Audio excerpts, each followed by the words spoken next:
کرشن چندر کی کہانی۔ امرتسر آزادی کے بعد۔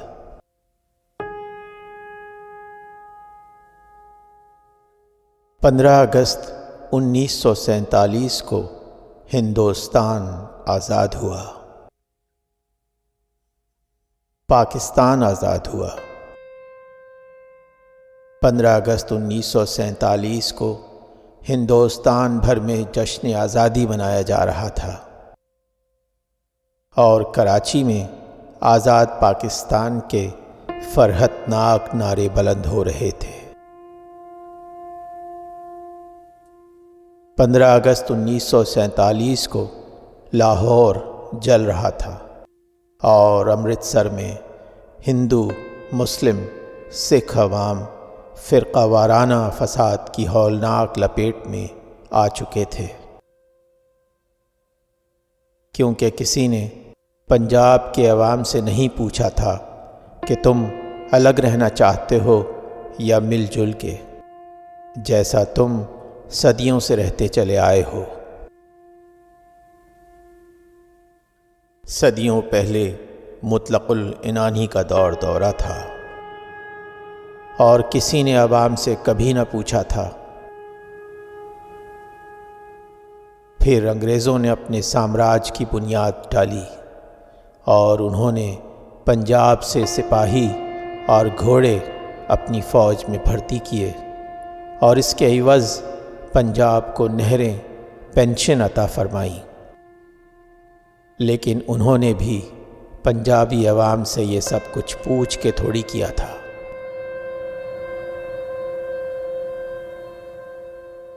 اس کے بعد سیاسی شعور آیا اور سیاسی شعور کے ساتھ جمہوریت آئی اور جمہوریت کے ساتھ جمہوری سیاستدان آئے اور سیاسی جماعتیں آئیں، لیکن فیصلہ کرتے وقت انہوں نے پنجابی عوام سے کچھ نہ پوچھا۔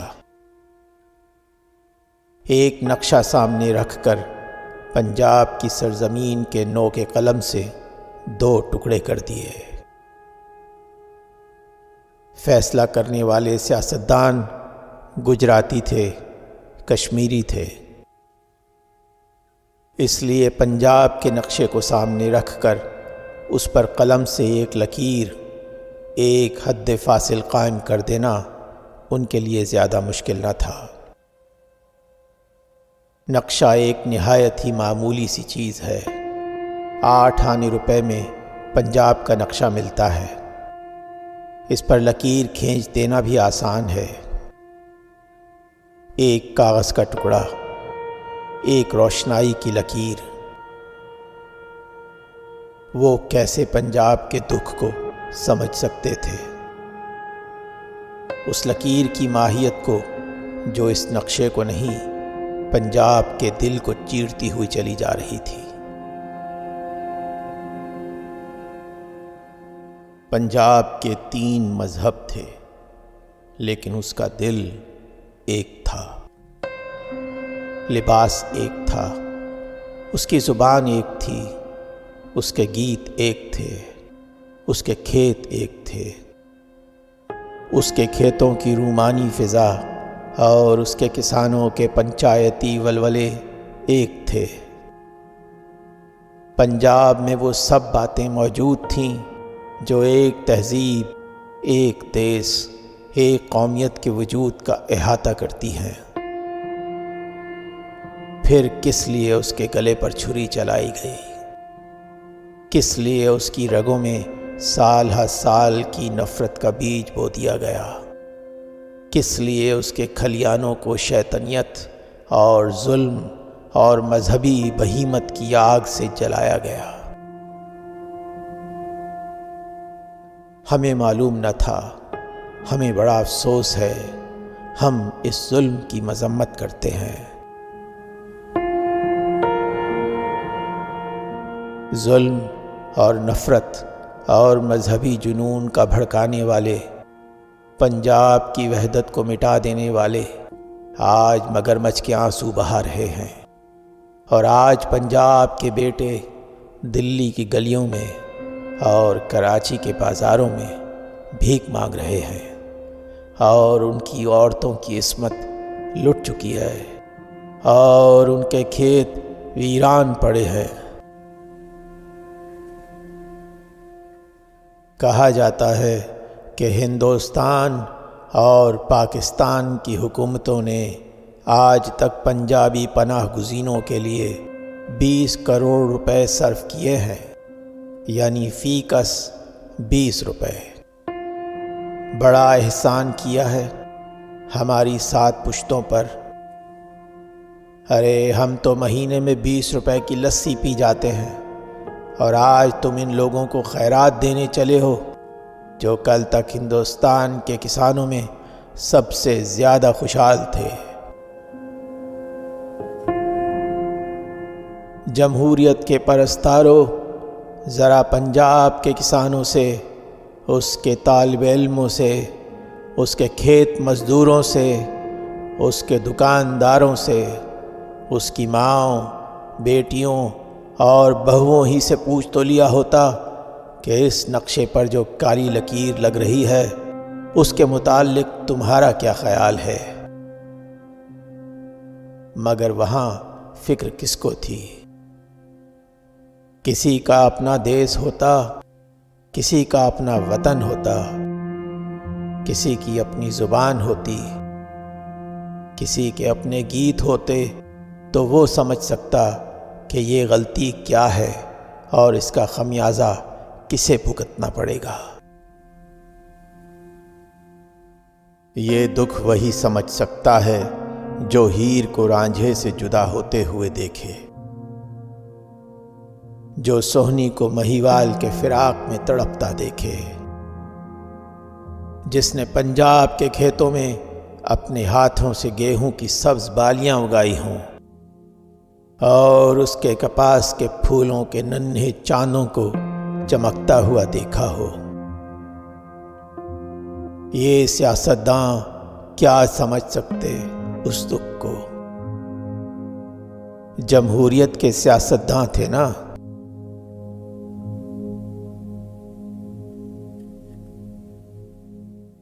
خیر، یہ رونا مرنا ہوتا رہتا ہے۔ انسان کو انسان ہونے میں بہت دیر ہے، اور پھر ایک ہچداں افسانہ نگار کو ان باتوں سے کیا؟ اسے زندگی سے، سیاست سے، علم و فن سے، سائنس سے، تاریخ و فلسفے سے کیا لگاؤ؟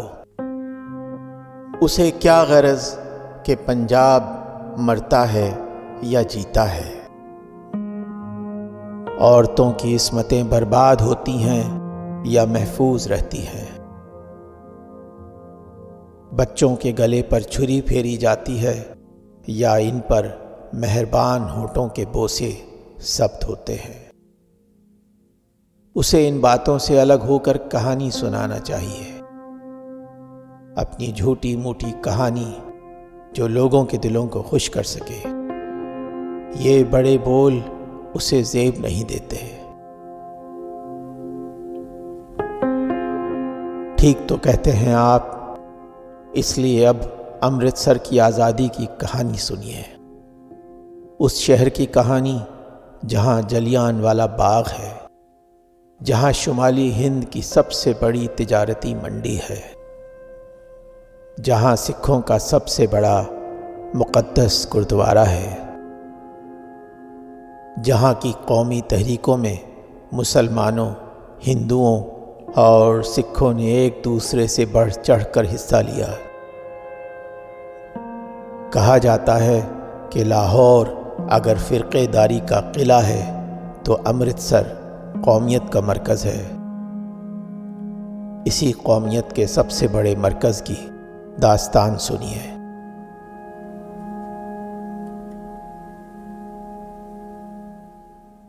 15 اگست 1947 کو امرتسر آزاد ہوا۔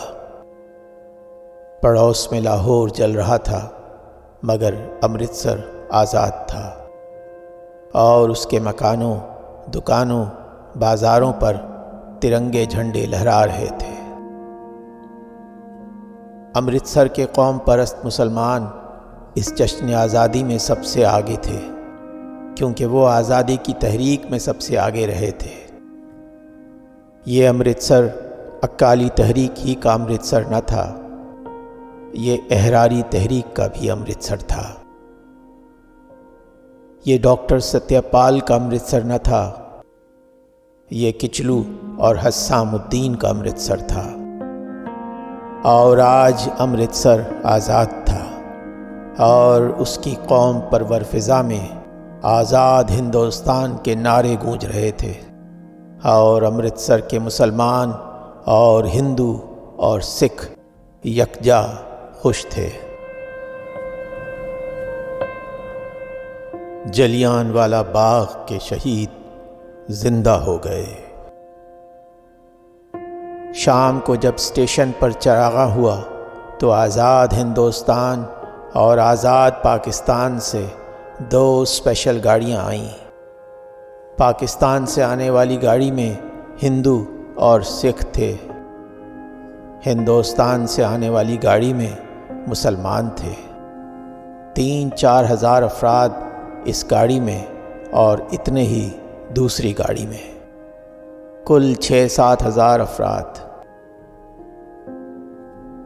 بمشکل 2000 زندہ ہوں گے، باقی لوگ مرے پڑے تھے، اور ان کی لاشیں سر بریدہ تھیں، اور ان کے سر نیزوں پر لگا کے گاڑیوں کی کھڑکیوں میں سجائے گئے تھے۔ پاکستان اسپیشل پر اردو کے موٹے موٹے حروف میں لکھا تھا، قتل کرنا پاکستان سے سیکھو۔ ہندوستان اسپیشل میں لکھا تھا، ہندی میں بدلہ لینا ہندوستان سے سیکھو۔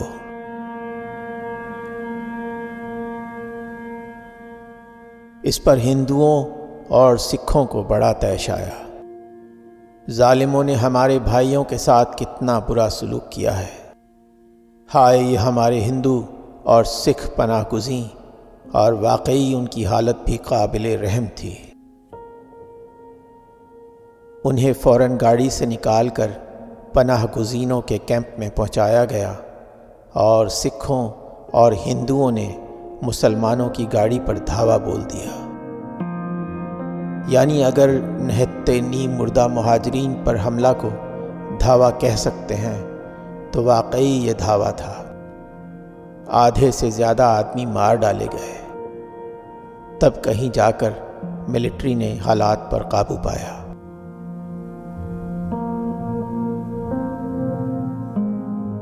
گاڑی میں ایک بڑھیا عورت بیٹھی تھی اور اس کی گود میں اس کا ننھا پوتا تھا۔ راستے میں اس کا بیٹا مارا گیا۔ اس کی بہو کو جاٹ اٹھا کر لے گئے تھے۔ اس کے خاوند کو لوگوں نے بھالوں سے ٹکڑے ٹکڑے کر دیا تھا۔ اب وہ چپ چاپ بیٹھی تھی۔ اس کے لبوں پر آہیں نہ تھیں، اس کی آنکھوں میں آنسو نہ تھے، اس کے دل میں دعا نہ تھی، اس کے ایمان میں قوت نہ تھی۔ وہ پتھر کا بت بنی چپ چاپ بیٹھی تھی، جیسے وہ کچھ سن نہ سکتی ہو، کچھ دیکھ نہ سکتی ہو، کچھ محسوس نہ کر سکتی ہو۔ بچے نے کہا، دادی اماں پانی۔ دادی چپ رہی۔ بچہ چیخا، دادی اماں پانی۔ دادی نے کہا، بیٹا پاکستان آئے گا تو پانی ملے گا۔ بچے نے کہا، دادی اماں کیا ہندوستان میں پانی نہیں ہے؟ دادی نے کہا، بیٹا اب ہمارے دیس میں پانی نہیں ہے۔ بچے نے کہا، کیوں نہیں ہے؟ مجھے پیاس لگی ہے، میں تو پانی پیوں گا۔ پانی پانی پانی، دادی اماں پانی پیوں گا، میں پانی پیوں گا۔ پانی پیو گے؟ ایک اکالی رضاکار وہاں سے گزر رہا تھا۔ اس نے خشمگین نگاہوں سے بچے کی طرف دیکھ کے کہا، پانی پیو گے نا؟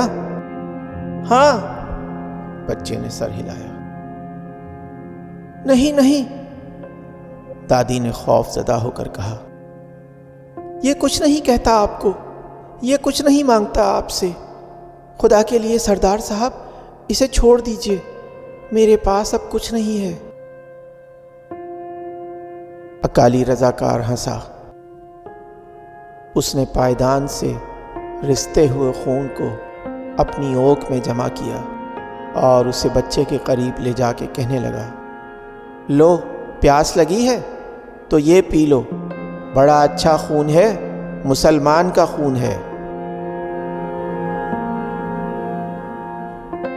دادی پیچھے ہٹ گئی، بچہ رونے لگا۔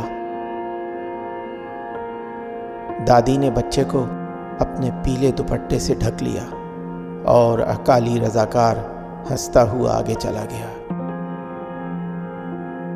دادی سوچنے لگی، کب یہ گاڑی چلے گی؟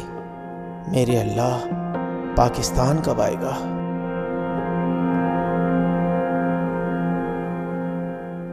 ایک ہندو پانی کا گلاس لے کر آیا۔ لو پانی پلا دو اسے۔ لڑکے نے اپنی باہیں آگے بڑھائیں، اس کے ہونٹ کانپ رہے تھے، اس کی آنکھیں باہر نکلی پڑی تھیں، اس کے جسم کا رواں رواں پانی مانگ رہا تھا۔ ہندو نے گلاس ذرا پیچھے سرکا لیا، بولا، اس پانی کی قیمت ہے، مسلمان بچے کو پانی مفت میں نہیں ملتا، اس گلاس کی قیمت 50 روپے ہے۔ 50 روپے؟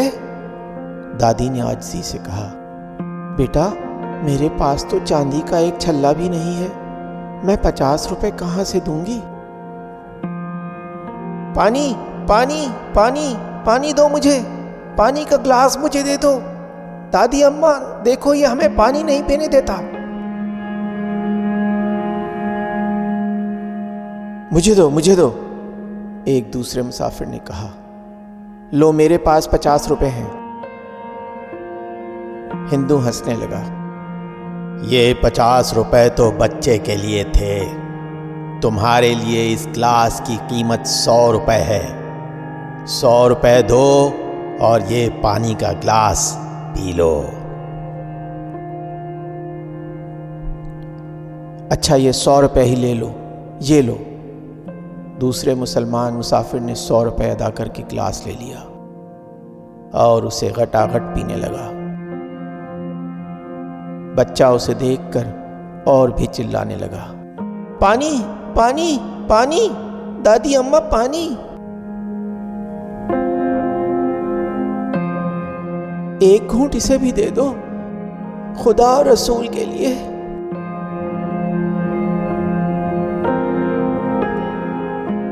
مسلمان کافر نے گلاس خالی کر کے اپنی آنکھیں بند کر لی۔ گلاس اس کے ہاتھ سے چھوٹ کر فرش پر جا گرا اور پانی کی چند بوندیں فرش پر بکھر گئیں۔ بچہ گود سے اتر کر فرش پر چلا گیا۔ پہلے اس نے خالی گلاس کو چاٹنے کی کوشش کی، پھر فرش پر گری چند بوندوں کو، پھر زور زور سے چلانے لگا، دادی اماں پانی پانی۔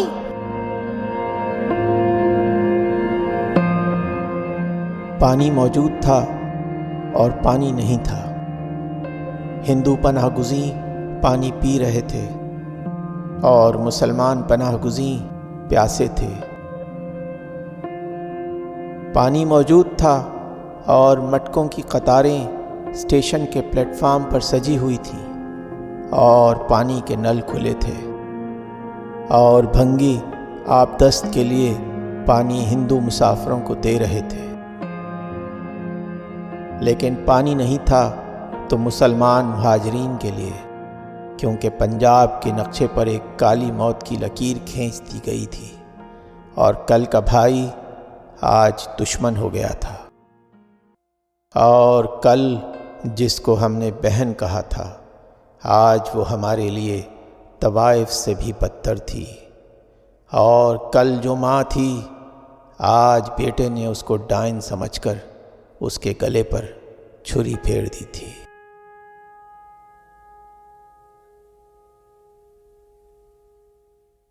پانی ہندوستان میں تھا اور پانی پاکستان میں بھی تھا، لیکن پانی کہیں نہیں تھا کیونکہ آنکھوں کا پانی مر گیا تھا اور یہ دونوں ملک نفرت کے صحرا بن گئے تھے، اور ان کی تپتی ہوئی ریت پر چلتے ہوئے کارواں باد سموم کی بربادیوں کے شکار ہو گئے تھے۔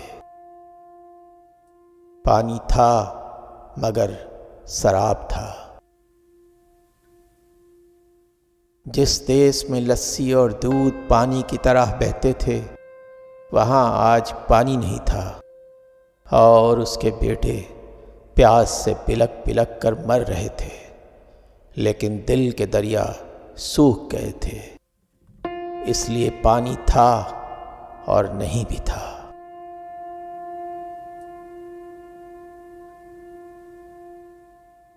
پھر آزادی کی رات آئی۔ دیوالی پر بھی ایسا چراغاں نہیں ہوتا، کیونکہ دیوالی پر تو صرف دیے جلتے ہیں۔ یہاں گھروں کے گھر جل رہے تھے۔ دیوالی پر آتش بازی ہوتی ہے، پٹاخے پھوٹتے ہیں، یہاں بم پھوٹ رہے تھے اور مشین گنیں چل رہی تھیں۔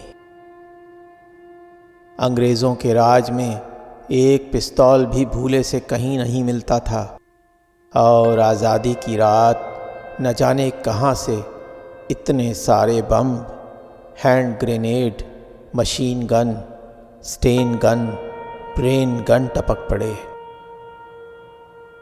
یہ اسلحہ جات برطانوی اور امریکی کمپنیوں کے بنائے ہوئے تھے، اور آج آزادی کی رات ہندوستان اور پاکستانیوں کے دل چھید رہے تھے۔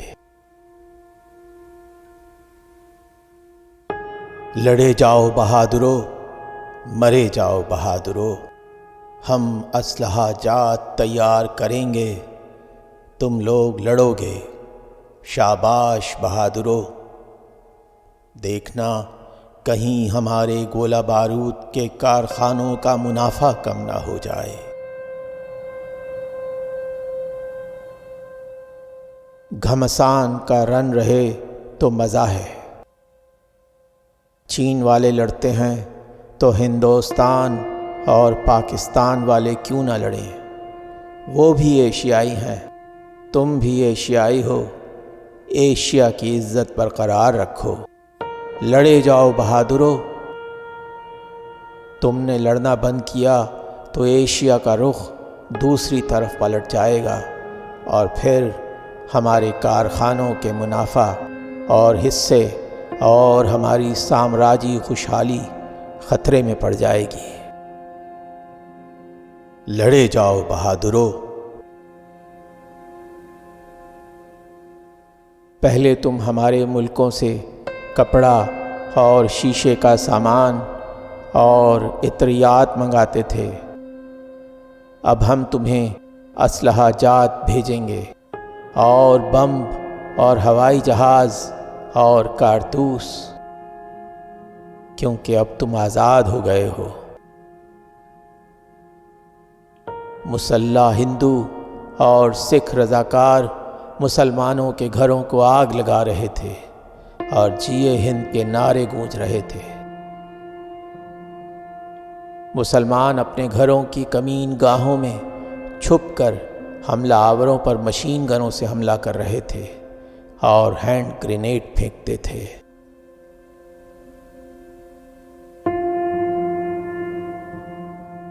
آزادی کی رات اور اس کے 3-4 روز بعد تک اس طرح مقابلہ رہا۔ پھر سکھوں اور ہندوؤں کی مدد کے لیے آس پاس کی ریاستوں سے رضاکار پہنچ گئے، اور مسلمانوں نے اپنے گھر خالی کرنے شروع کیے۔ گھر، محلے، بازار جل رہے تھے، ہندوؤں کے گھر اور مسلمانوں کے گھر اور سکھوں کے گھر۔ لیکن آخر میں مسلمانوں کے گھر سب سے زیادہ جلے، اور آخر ہزاروں کی تعداد میں مسلمان اکٹھے ہو کر شہر سے بھاگنے لگے۔ اس موقع پر جو کچھ ہوا اسے تاریخ میں امرتسر کا قتل عام کہا جائے گا، لیکن ملٹری نے حالات پر جلد قابو پا لیا۔ قتل عام بند ہوا اور ہندو اور مسلمان دو مختلف کیمپوں میں بند ہو کر پناہ گزیں کہلانے لگے۔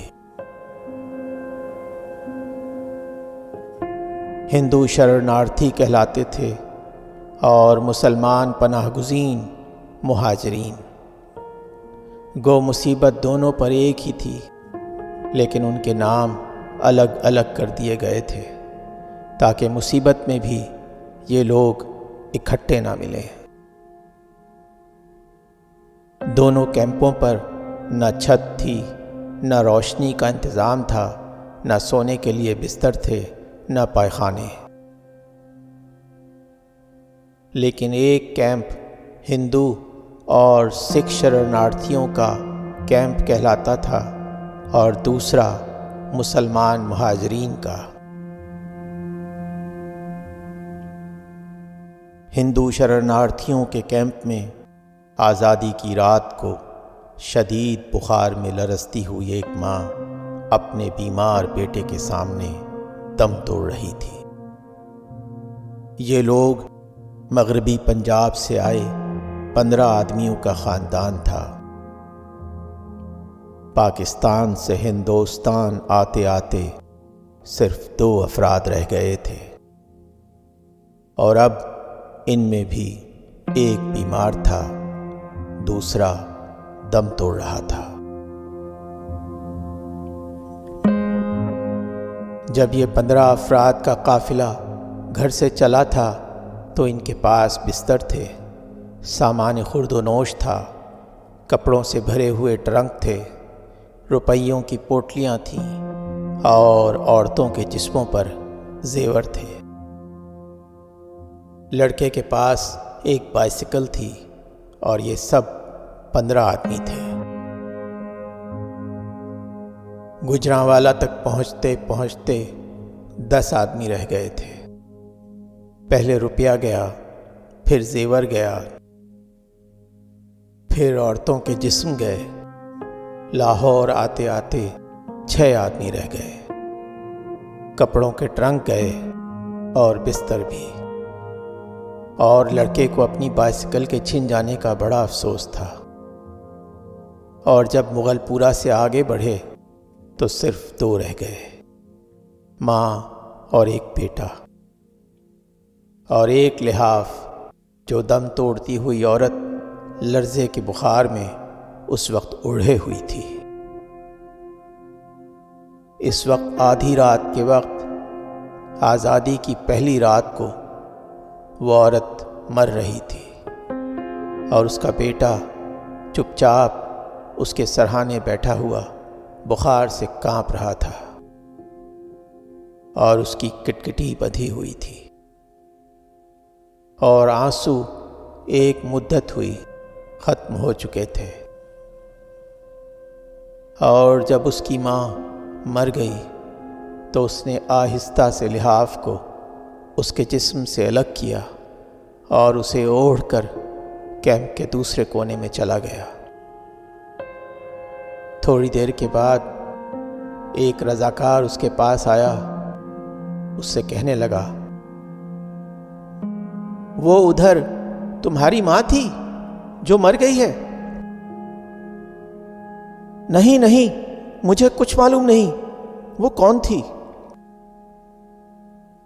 لڑکے نے خوفزدہ ہو کر کہا اور زور سے لحاف کو اپنے گرد لپیٹتے ہوئے بولا، وہ میری ماں نہیں تھی، یہ لحاف میرا ہے، یہ لحاف میرا ہے، میں یہ لحاف نہیں دوں گا، یہ لحاف میرا ہے۔ وہ زور زور سے چیخنے لگا، وہ میری ماں نہیں تھی، یہ لحاف میرا ہے، میں اسے کسی کو نہ دوں گا، یہ لحاف میں ساتھ لایا ہوں، نہیں دوں گا، نہیں۔ ایک لحاف، ایک ماں، ایک مردہ انسانیت۔ کسے معلوم تھا کہ ایک دن اس نئی تسلیت کی کہانی بھی مجھے آپ کو سنانی پڑے گی۔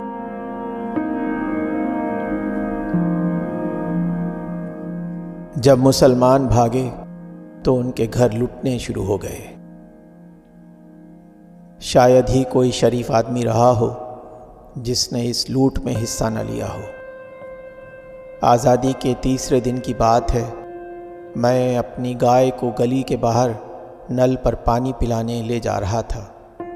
بالٹی میرے ہاتھ میں تھی، دوسرے ہاتھ میں گائے کے گلے میں بندھی ہوئی رسی تھی۔ گلی کے موڑ پر پہنچ کر میں نے میونسپلٹی کے لیمپ والے کھمبے سے گائے کو باندھ دیا اور نل کی جانب بالٹی لیے مڑ گیا کہ بالٹی میں پانی بھر لاؤں۔ تھوڑی دیر کے بعد جب بالٹی بھر کے لایا تو کیا دیکھتا ہوں کہ گائے غائب ہے۔ ادھر ادھر بہتیرا دیکھا لیکن گائے کہیں نظر نہ آئی۔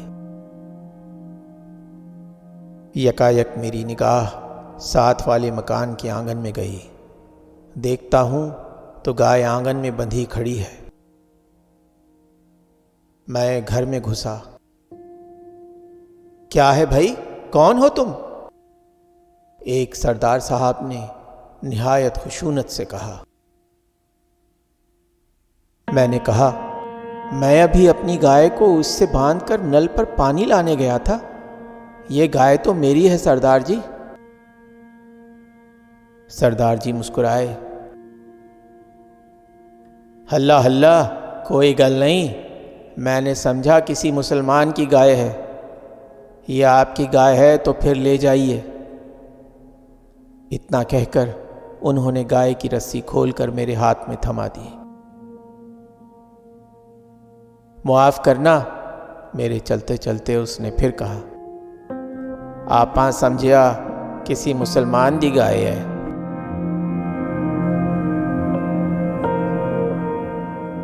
میں نے یہ واقعہ اپنے دوست سردار سندر سنگھ سے بیان کیا تو وہ بہت ہنسا۔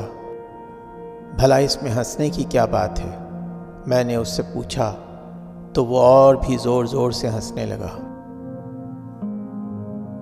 سندر سنگھ، میں آپ کو بتا دوں، اشتراکی ہے، اس لیے فرقہ وارانہ اناد سے بہت دور رہتا ہے۔ وہ میرے ان چند احباب میں سے ہے جنہوں نے اس لوٹ مار میں بالکل کوئی حصہ نہیں لیا۔ میں نے کہا، تم اسے اچھا سمجھتے ہو؟ وہ بولا، نہیں، یہ بات نہیں ہے۔ میں ہنس رہا تھا کیونکہ آج صبح ایک ایسا ہی واقعہ خود مجھے پیش آیا۔ میں حال بازار میں سے گزر رہا تھا کہ میں نے سوچا سامنے کڑے میں سے سردار سویرا سنگھ کو دیکھتا چلوں۔ پرانے غدر پارٹی کے لیڈر ہیں نا وہ۔ انہوں نے اپنے گاؤں میں 300-400 مسلمانوں کو پناہ دے رکھی ہے۔ سوچا پوچھتا چلوں ان کا کیا ہوا۔ انہیں وہاں سے نکال کر مہاجرین کے کیمپ میں لے جانے کی کیا سبیل کی جائے۔ یہ سوچ کر میں نے اپنی گاڑی محمد رزاق جوتے والے کی دکان، جو اب لٹ چکی ہے، کے آگے کھڑی کی اور کڑے میں گھس گیا۔ چند منٹ کے بعد ہی لوٹ کے آ گیا کیونکہ بابا جی گھر پر نہیں ملے۔ آ کے دیکھتا ہوں تو گاڑی غائب ہے۔ ابھی تو یہیں چھوڑی تھی، پوچھنے پر بھی کسی نے نہیں بتایا۔ اتنے میں میری نظر حال بازار کے آخری کونے پر پڑی۔ وہاں میری گاڑی کھڑی تھی لیکن ایک جیپ کے پیچھے بندھی ہوئی۔ میں بھاگا بھاگا وہاں گیا۔ جیپ میں سردار سنگھ، مشہور قومی کارکن، بیٹھے ہوئے تھے۔ میں نے پوچھا، کہاں جا رہے ہو؟ اپنے گاؤں جا رہا ہوں۔ اور یہ میری موٹر بھی کیا تمہارے گاؤں جائے گی؟ کون سی موٹر؟ وہ جو پیچھے بندھی ہوئی ہے۔ یہ تمہاری موٹر ہے؟ معاف کرنا پیارے، میں نے پہچانی نہیں۔ وہ محمد رزاق کی دکان کے سامنے کھڑی تھی نا، میں نے سوچا کسی مسلمان کی ہوگی، میں نے جیپ کے پیچھے باندھ لیا۔ میں تو اسے اپنے گھر لے جا رہا تھا، اچھا ہوا کہ تم وقت پر آ گئے۔ اور اب کہاں جاؤ گے؟ میں نے اپنی موٹر کھول کر اس میں بیٹھتے ہوئے کہا۔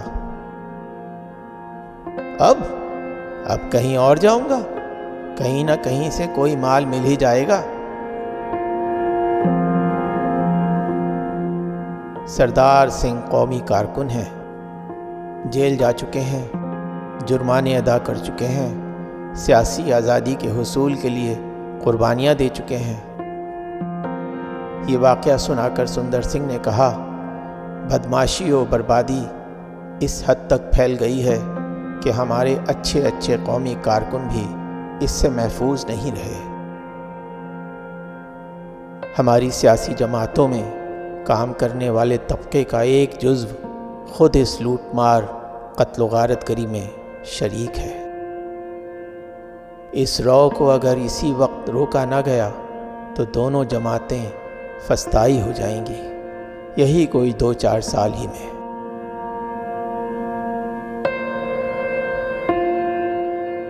سندر سنگھ کا چہرہ متفکر دکھائی دے رہا تھا۔ میں وہاں سے اٹھ کر چلا آیا۔ راستے میں خالصہ کالج روڈ پر ایک مسلمان امیر کی کوٹھی لوٹی جا رہی تھی۔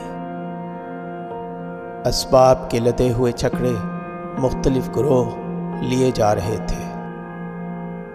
میرے دیکھتے دیکھتے چند منٹوں میں سب معاملہ ختم ہو گیا۔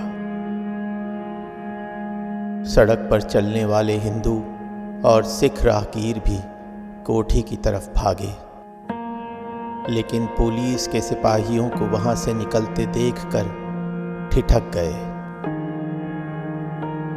پولیس کے سپاہیوں کے ہاتھوں میں چند جرابیں تھیں اور ریشمی ٹائیاں۔ ایک کوٹ ہینگر پر مفلر پڑا ہوا تھا۔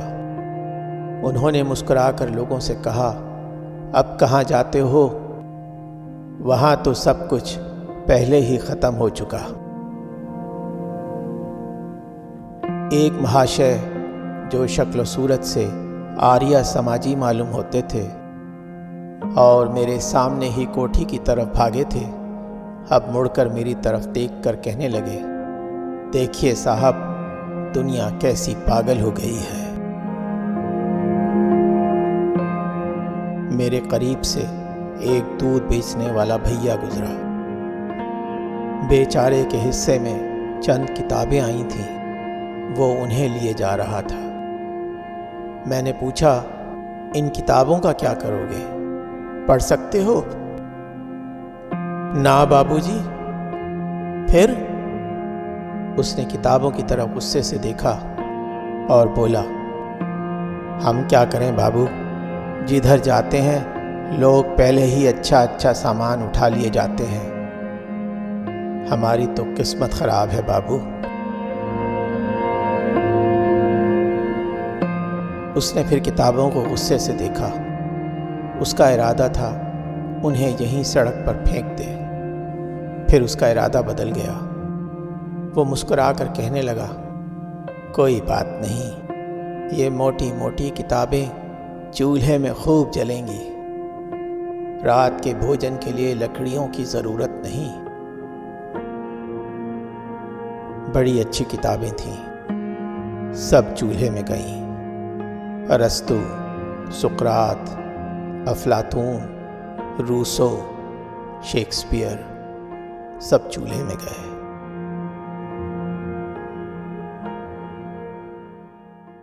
سحپہر کے قریب بازار سنسان پڑنے لگے۔ کرفیو ہونے والا تھا۔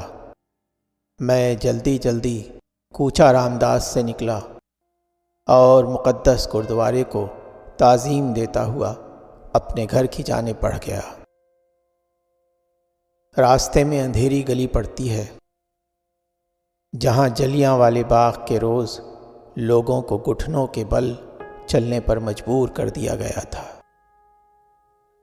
میں نے سوچا اس گلی سے کیوں نہ نکل جاؤں، یہ راستہ ٹھیک رہے گا۔ میں اسی گلی کی طرف گھوم گیا۔ یہ گلی تنگ ہے اور یہاں دن کو بھی اندھیرا سا رہتا ہے۔ یہاں مسلمانوں کے 8-10 گھر تھے، وہ سب جلائے گئے تھے یا لوٹے گئے تھے۔ دروازے کھلے تھے، کھڑکیاں ٹوٹی ہوئیں، کہیں کہیں چھتیں جلی ہوئی۔ گلی میں سناٹا تھا۔ گلی کے فرش پر عورتوں کی لاشیں پڑی تھیں۔ میں پلٹنے لگا، اتنے میں کسی کے کراہنے کی آواز آئی۔ گلی کے بیچ میں لاشوں کے درمیان ایک بڑھیا رینگنے کی کوشش کر رہی تھی۔ میں نے اسے سہارا دیا۔ پانی بیٹا۔ میں اوک میں پانی لایا۔ مقدس گردوارے کے سامنے پانی کا نل تھا۔ میں نے اپنی اوک اس کے ہونٹوں سے لگا دی۔ تم پر خدا کی رحمت ہو بیٹا۔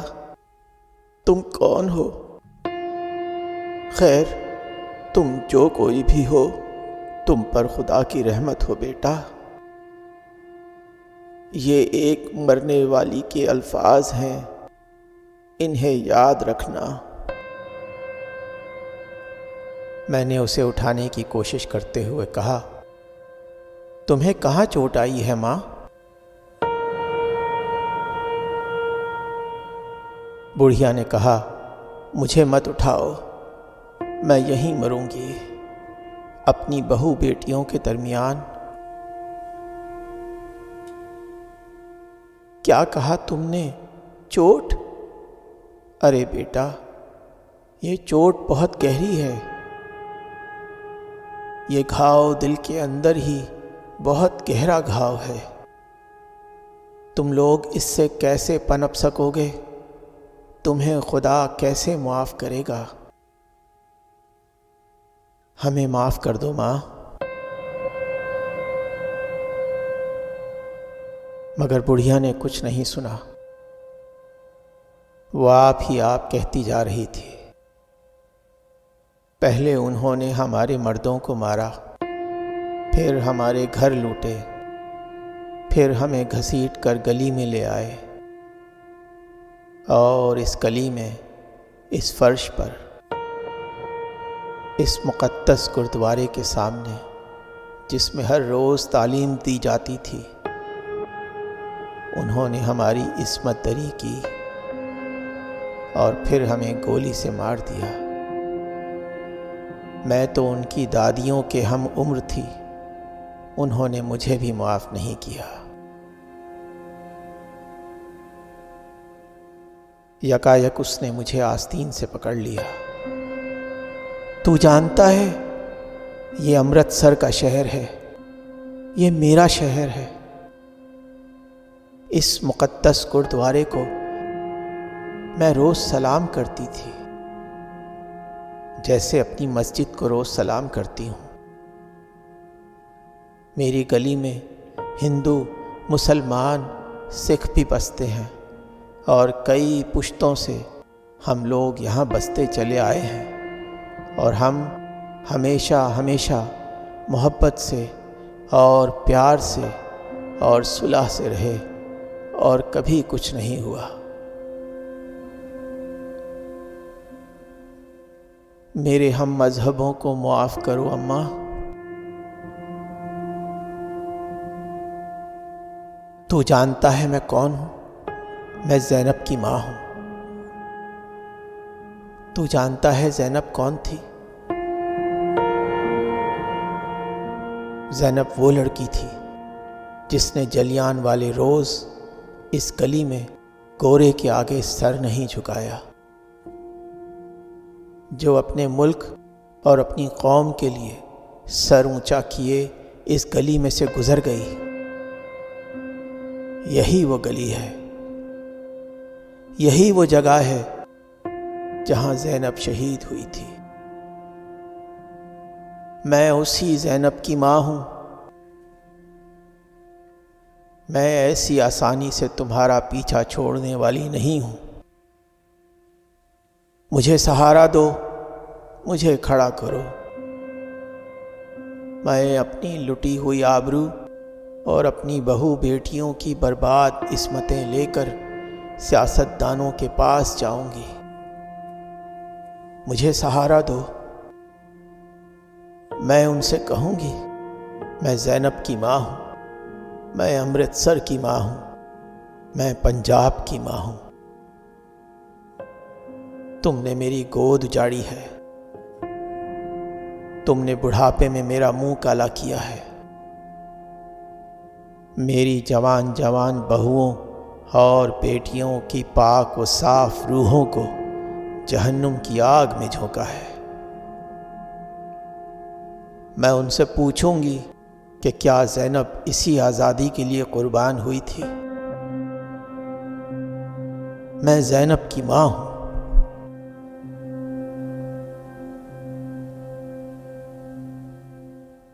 یکایک وہ میری گود میں چھپ گئی، اس کے منہ سے خون ابل پڑا، دوسرے ہی لمحے اس نے جان دے دی۔ زینب کی ماں میری گود میں مری پڑی تھی اور اس کا لہو میری قمیص پر ہے، اور میں زندگی سے موت کے دروازے پر جھانک رہا ہوں، اور تخیل میں صدیق اور اوم پرکاش ابھرے چلے آتے ہیں،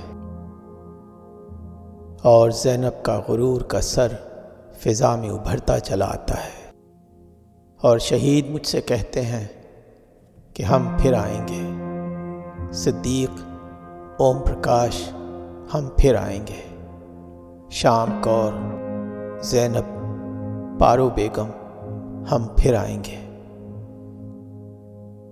اپنی عصمتوں کا تقدس لیے ہوئے، اپنی بے داغ روحوں کا عزم لیے ہوئے، کیونکہ ہم انسان ہیں۔ ہم اس ساری کائنات میں تخلیق کے علمبردار ہیں، اور کوئی تخلیق کو مار نہیں سکتا، کوئی اس کی عصمت دری نہیں کر سکتا، کوئی اسے لوٹ نہیں سکتا، کیونکہ ہم تخلیق ہیں اور تم تخریب ہو۔ تم وحشی ہو، تم درندے ہو، تم مر جاؤ گے، لیکن ہم نہیں مریں گے، کیونکہ انسان کبھی نہیں مرتا۔